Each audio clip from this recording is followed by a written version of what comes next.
Well, I was having the best day of my life, ripping around Daytona like a bald eagle. I was flat out, avoided a wreck, which was awesome. I thought I was the best driver to ever exist in that moment. It's probably because my sleeves were cut off that I was able to pull off that maneuver, come down pit road. A caution period. The field rolls at reduced speed. The pace car pulls out of pit lane onto the 2.5-mile Daytona International Speedway and does not accelerate. The field bears down.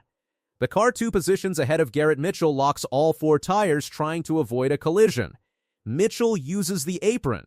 In the cockpit, the radio explodes. Oh my God. Oh. The crew responds. Pace car did not get going good. Mitchell fires back. That was live action right there. I almost bought a Supra. That moment was just one chapter in a February 15th, 2026 race that began with zero confidence, survived a broken pit jack, a disputed lucky dog call, and ended with a genuine redemption run through the closing laps. The weekend did not begin on Saturday. It began the night before. On February 14, 2026, Mitchell, known to his 4.07 million YouTube subscribers as Cleetus McFarland, competed in a NASCAR Craftsman Truck Series race at Daytona. He wrecked out in approximately 7 laps. The car stepped out through turn 4, the aerodynamics caught him off guard, and he overcorrected. He spent the rest of the night in his RV watching the race he had just been removed from. His own post-race assessment was direct. I didn't wreck the entire field. I was on the 3rd row inside going up. It could have been 10 times more embarrassing. He acknowledged that staying in the gas while going sideways would have collected 30 trucks. The morning of the ARCA Menards Series race, Phil Parsons and Austin Cindric reached him from the Fox broadcast booth. His pre-race statement left nothing to interpretation. Well, clearly based off of last night's performance, I'm kind of an idiot.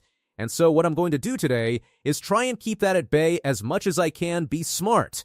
Drive boring. Stay behind this 24, hopefully for a while, and just learn some stuff. Greg Biffle had one piece of advice from the booth. One thing to remember, be like Biff. Mitchell's reply, absolutely.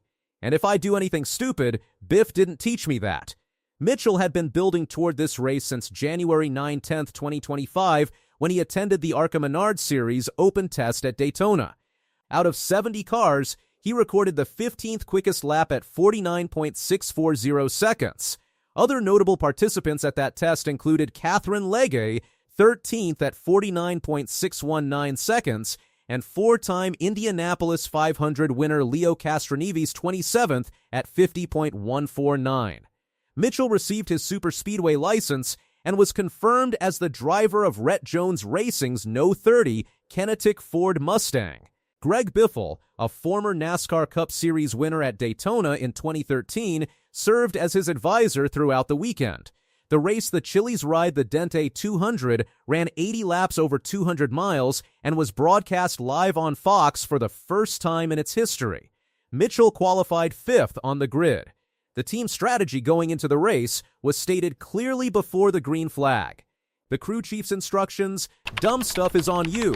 Good stuff is on me, brother. Going to have a good day here. Take care of it. Keep the fenders on it. Be there at the end and we'll go race the hell out of it. The goal was singular finish the race. Mitchell confirmed it. I got a lot to learn. I don't know anything about this sport and I got to just get some laps. The green flag dropped and the No. 30 ran disciplined. Mitchell settled onto the bottom lane, executed clean shifts, managed gaps, and stayed out of trouble. The first caution flew at lap 6 after a car received a bad push and spun. Rette Jones Racing chose to stay out for track position. Through the early laps, Mitchell flagged mild tightness through the exit of turn 2, and the spotter coached him through minor line adjustments. His own read at the time: yeah, it feels good.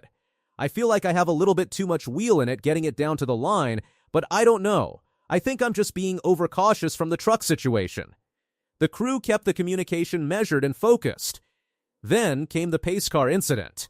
Under a caution period, the pace car exited pit lane too slowly. The car 2 positions in front of Mitchell locked all 4 tires. Mitchell used the apron to avoid the collision. He described it post-race: dude, I almost bought a Supra. That guy came flying out there and the guy in front of me slid all 4 tires, dodging him. That was pretty funny. But Toyota made the highlight reel. Good for them. The no 30 came through without damage. At the lap 40 halfway break, Rette Jones Racing called Mitchell to pit road for 4 tires and fuel. The stop began normally. Then the floor jack broke. The crew scrambled for a replacement jack but could not complete the stop in time. Mitchell left pit road without a full fuel load and was forced to return immediately. The result, the no. 30 exited 1 lap down in 19th position. The crew acknowledged it directly on the radio. That's on us at a jack break on the pit stop. We'll get it back. Still a long ways to go here. A further complication followed. A lineup error from the ARCA tower placed a different car in the lucky dog position that the team believed should have gone to the no 30. The crew disputed the call with officials while Mitchell stayed focused inside the car. His radio transmission during those tense laps, "I'm just happy to be here, boys. This is my lap record on Daytona, if you didn't know." With a broken jack stop, a disputed free pass, and 19th position on the lap down board, the race was now about survival. The defining moment of the entire race came in the closing laps. Smoke appeared ahead in turns 1 and 2. A car had blown up an incident in exactly the same location that had taken Mitchell out of the 2025 Daytona race.